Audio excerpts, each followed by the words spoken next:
All right, so now numbers 1, 2, and 3. These equations are not in slope-intercept form and also not in point-slope form. It is very complicated to get an equation in point-slope form, so we're not going to be doing all that. We are going to put these equations into slope-intercept form and then graph. So a reminder to put an equation in slope-intercept form, we want to isolate y. So I'm going to distribute this negative into parentheses.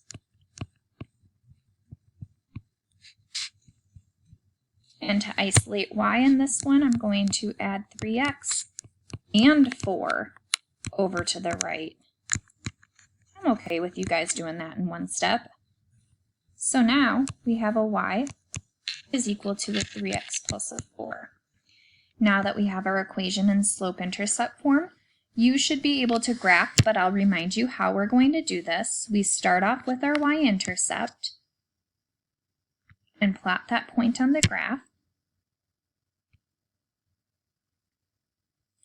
And then our slopes are coefficient of x. I'm going to write it in rise over run format. So I'm going to write it as a 3 over a 1, which means I go up 3. Oops, I only went up 2. And make sure we count correctly. Up 3 and over 1. Or I could have rewritten my slope as negative 3 over negative 1, down 3 over negative 1. And I'm only requiring you to have 3 points on your graph. So this is what your line should look like. Now I'm only asking you to identify one solution, so you can pick whichever point you want on your line. I'm going to pick my red dot here, which is the point 0, 4.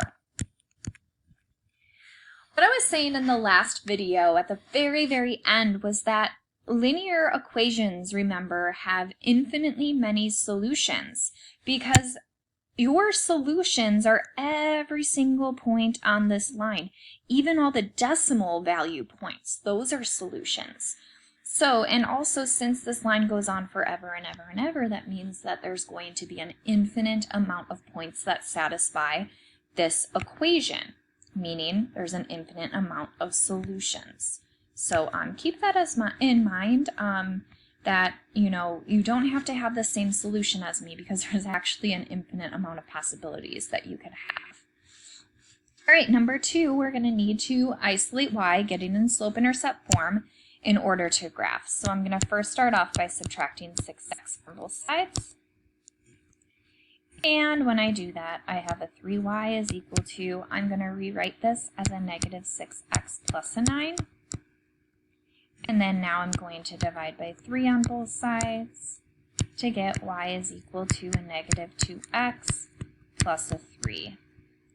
A reminder, when we start to graph, we start off with graphing our y-intercept, which is this blue point on the graph here, and then my slope.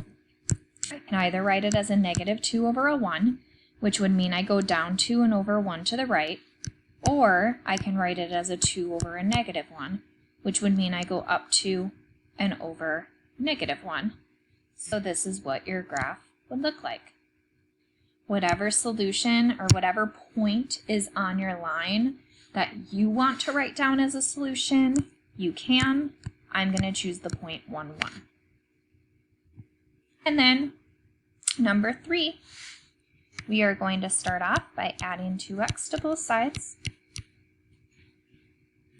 And I have a negative y over a 2 is equal to a 2x minus a 1.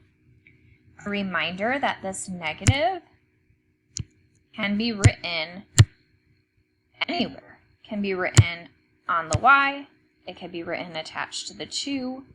I'm going to write it attached to the 2. Because now I only have to do this in one step, I'm going to multiply both sides by negative 2. But when I multiply the right side by negative 2, since there's multiple terms on that right side, I need to multiply both the terms by negative 2. So I have y is equal to a negative 4x plus a 2. So we're going to start off graphing by graphing my y-intercept, which in this case is 2. And then now we're going to graph our slope, which I could write my slope as a negative 4 over a 1, meaning I go down 4 and over 1. Or I could have written my slope as a 4 over a negative 1, meaning I go up 4 and over 1. So this is what your graph would then look like.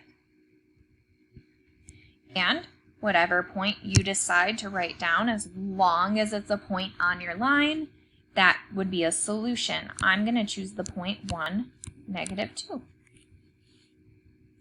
All right, so that's how we graph if our equation is not in point-slope form or slope-intercept form. And that was the last lesson in level 2. So go ahead and practice the skills.